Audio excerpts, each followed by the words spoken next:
तर आधी हिंदी इंग्रजी अनिवार्य करायची आणि नंतर पलटी मारायची असं देवेंद्र फडणवीसांनी म्हटलं। ये पब्लिक है, सब जानती है असं देवेंद्र फडणवीसांनी उद्धव ठाकरे यांना टोला लगावलाय। आता निवडणुका जशा जवळ येतील, नवीन नवीन नरेटिव्ह सुरू होतील। आता भाषेच्या संदर्भात देखील आपल्या सरकारने मराठी भाषा अनिवार्य केली, अनिवार्य। पण नरेटिव्ह कसा तयार केला जातोय, जणू काही ही लढाई मराठी वर्सेस हिंदी आहे। ही मराठी वर्सेस हिंदी लढाई नाही आहे, मराठी अनिवार्यच आहे। तिसरी भाषा कुठली, मराठी सोबत कुठली, एवढाच विवाद आहे। त्यात आपण सांगितलं कुठलीही भारतीय भाषा या ठिकाणी चालेल।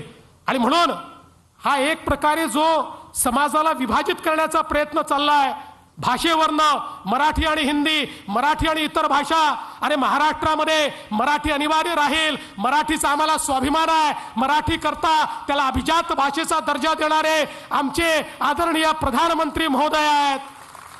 पहिलं मराठी विद्यापीठ अमरावतीमध्ये तयार करणारं आमचं सरकार या ठिकाणी आहे। इतक्या वर्षात तुम्ही ते करू शकला नाहीत, पण तरी देखील जाणीवपूर्वक या ठिकाणी विवाद निर्माण करायचे।